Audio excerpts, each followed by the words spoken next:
Kaysa makipagtalo ako sa'yo, makipag-argumento, eto na lang gagawin ko. Papalit na lang ako ng bola na itong motor na to. Flyball, mas magaan yung gagawin ko.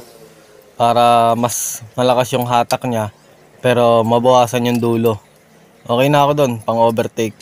Imagine mo, may pag-argumento pa ako sa'yo, wala bali-wala lang din naman.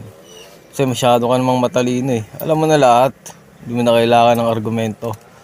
Kung ano yung trip mong gawin sa buhay mo, gawin mo. Hindi na kailangan ng ibang suggestion. Kanya-kanya naman tayo ng isip eh. Diba?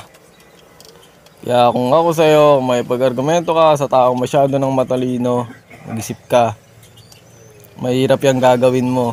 Mas okay na lang na magkalikot ka ng motor mo. Kung wala kang motor, kung magkalikot ka na lang ng kung ano-ano. Masasatisfy ka ba pagka natapos yung nagagawa mo? Tama ba ako doon? O mali pa rin?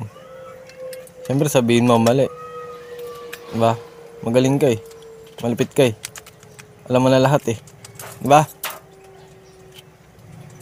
Yun lang yun. Kasi pagka sinabihan ka ng ganito, ganyan, kukontrahin mo. Mangingi ka ng suggestion sa iba. Tapos, ire-rebat mo. Diba? Ide-debunk mo. Sabihin natin na i-diffuse mo yung mga sasabihin sa'yo ng ibang tao, diba?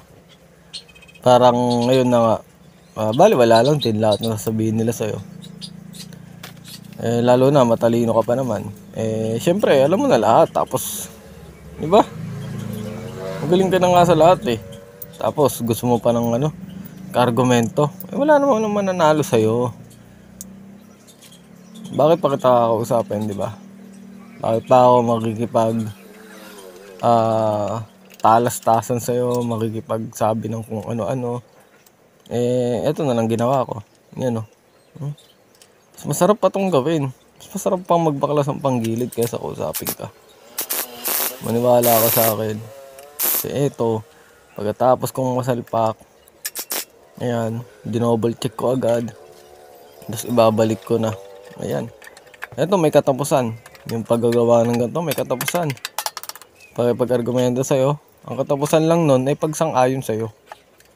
O sabihin mo na naman hindi. Siyempre, ganun lang yun. Hanggat hindi ako sumasang-ayon sa'yo, hindi matatapos yung usapan natin. Diba? Di sa umpisa pa lang, dapat sumang-ayon na agad ako sa'yo. Para tapos na agad yung usapan. Wala na kung ano na pang salitaan. Mas okay yung ganun. Diba? Para tapos agad.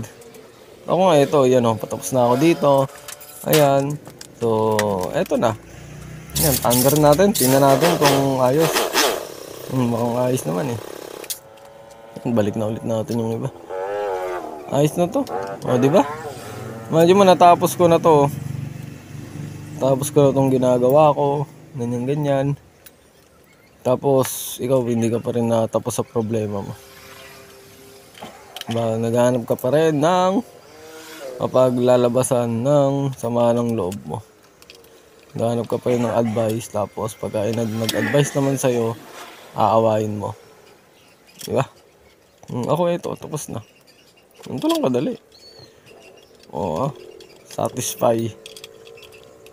Another satisfy na naman ako sa ginawa ko. Tapos ang laban. Ganun kadali.